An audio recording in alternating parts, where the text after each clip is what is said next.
Ratcatcher, tell me, Joker, what do you know? I know what there is in the movie. I didn't even know that was a character until Suicide Squad came out. I knew of the character, but kind of similar to you, I knew nothing of the character.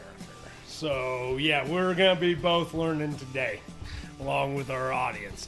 By the way, if you do like the episode, give us a like, share, follow, and you know what? Why don't you give us a subscription, depending on what platform you're on. I don't keep track of this.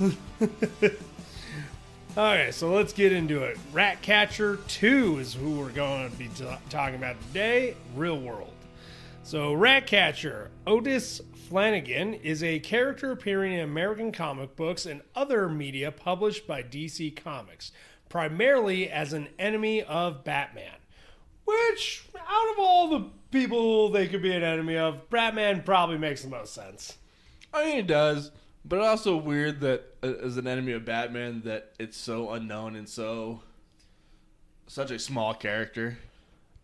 Yeah, that's fair. Because like even some of his smaller enemies seem to be a little more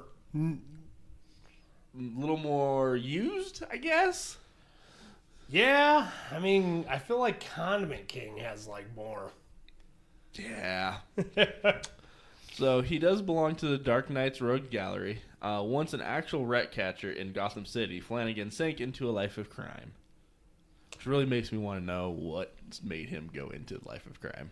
I mean, I feel like in a city very similar to New York, that's not exactly a niche job.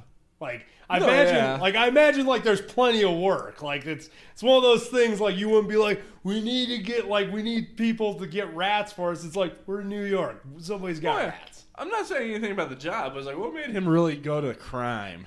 That's a good question. Was he just bored with catching rats? Or did he realize he could train rats to do some stuff for him? That's what we're about to find out.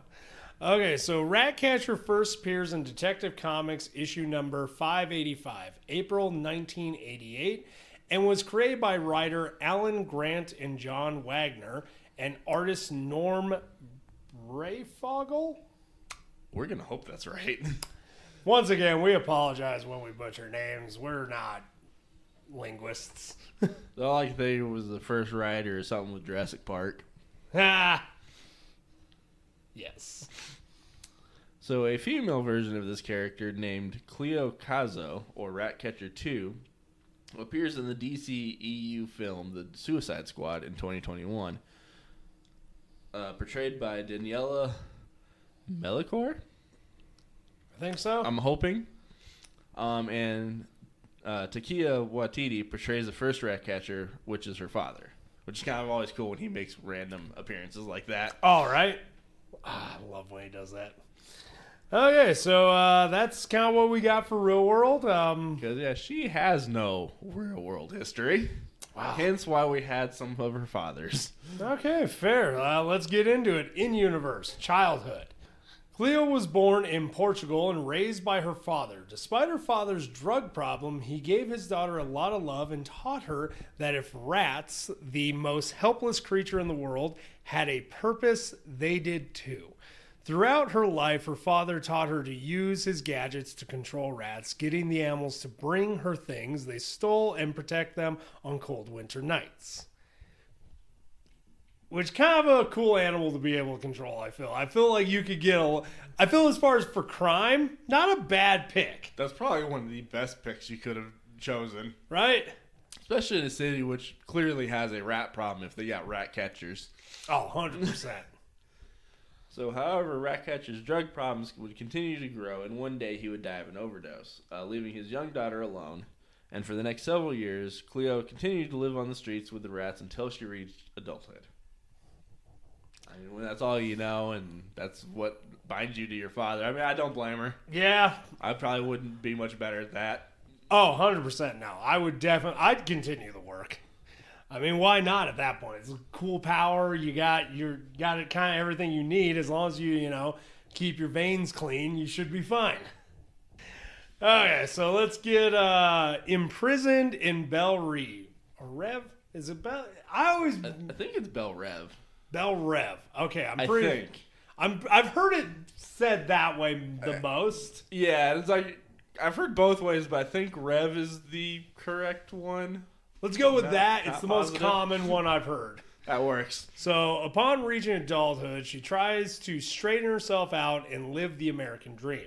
However, she ended up following in her father's footsteps as a criminal, calling herself Ratcatcher 2 after her father. While a criminal, Cleo evaded the police several times and grew quite fond of one rat in particular, who she named Sebastian and treated as a pet. I did love Sebastian. Which also explains why she had the one rat on her shoulder in the movie compared to all of them. True, I did wonder about that. I was like, is that just like a hyper intelligent one, or like, what's the deal with that dude? Right. So unfortunately, Cleo would get caught by local law enforcement after robbing a bank and was sent to Bel Rev, where she would become a member of Task Force X, or Suicide Squad.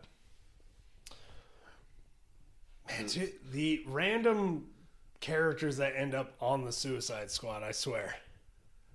I think we talked about it in another episode where it's just like their version of, I think it was one of our recent episodes too, where like Suicide Squad's like the Justice League for the villains of, I just want to throw a random character into this. Oh yeah, I remember we were talking about that. I forget who we were doing that with, but yeah, that's 100% what they are.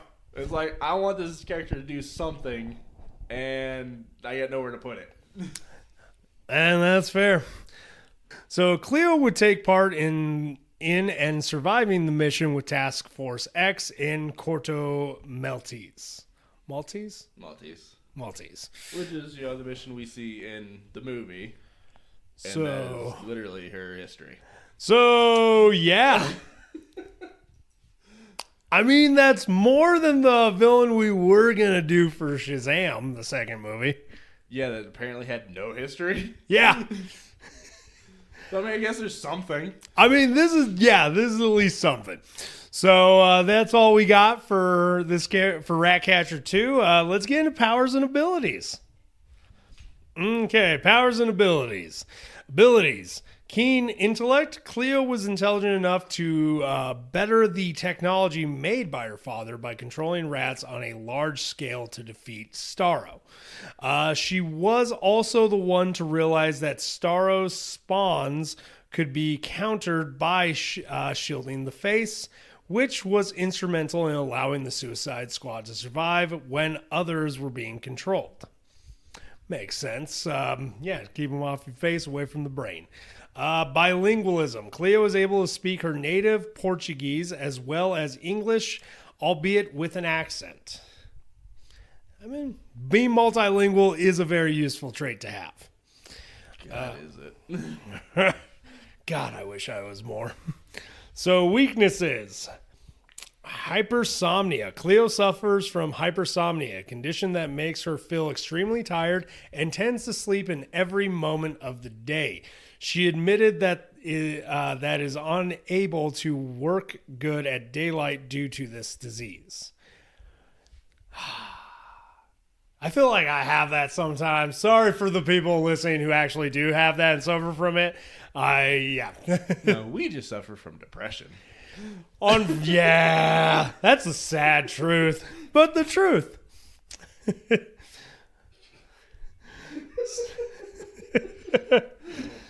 Okay, let's get into equipment. Ratcatcher uniform. Cleo's uniform was mostly made of leather, consisting of boots and a thick coat. Ratcatcher mask. Cleo has a mask with a filtration system to make the sewers bearable while controlling her rats. Does that make sense? Also, I mean, you may be controlling all the rats, but you don't know what every one of those rats has. Exactly. So it makes sense with the thick coat. Yeah. You don't want them accidentally scratching you or biting you and contracting who knows what. Exactly. Persona father. Which fun little side fact in that the plague was caused by the fleas that the rats carried. That makes sense. So, Rat Communicator. An advanced technology device created by Ratcatcher to easily tame and train rats.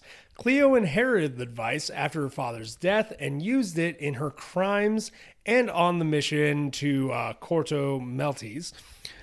there is no apparent limit to the amount of rats it can communicate with, as demonstrated during the Suicide Squad battle against Starro, where Cleo tamed hundreds of thousands of rats to attack the monster and eat them from the inside, defeating them, which was a pretty cool scene. That was just so brutal. Brutal, but also like just, I love how elegant they play it too. It was great. So, rat manipulation. Cleo can easily tame and train rats with the rat communicator to do tasks for her. Mind control. Cleo can control the minds of rats and have them do her bidding. Which all seem to stem from the communicator. Which, without that, she's just a normal human, which is still, that's about on par for DC villains. Yeah, that honestly. Yeah, even most of the Flash's Rogues gallery, it's like, yeah, they gave them powers in the 52, but like those were just dudes with tech. Yeah. Oh man, you think the superheroes are the bad guys? They're just beating up on some mentally ill guys who are just like IT department, basically. That's... They're the jocks and they're just out here punking nerds. That makes sense.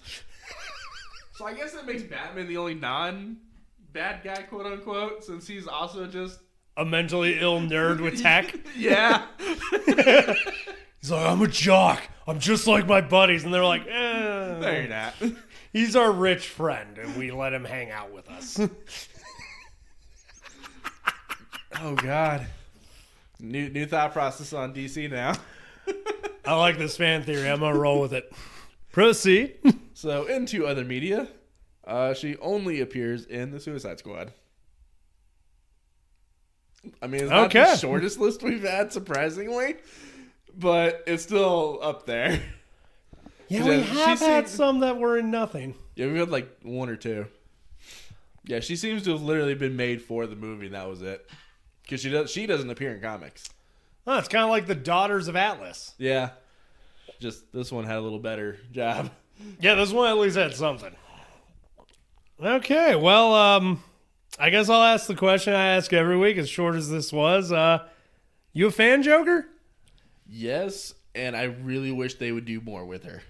Same. I mean, I know it's only been, 2 years since the movie came out, but I'd like to see this iteration in the comics. I would too. I liked the story they went with. Exactly. I feel as though there's a lot of potential there.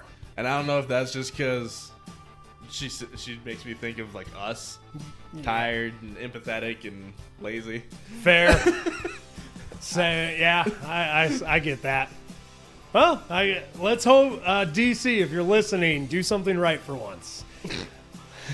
For anyone that's still listening, if you got something out of this, enjoyed the episode, or even liked the character before from a movie, comic, cartoon, hell, even that t-shirt that you saw one time, you're a fan too. If you want to jump on this train, why not subscribe and share with a friend? Dick Rail out. Y'all keep riding them rails.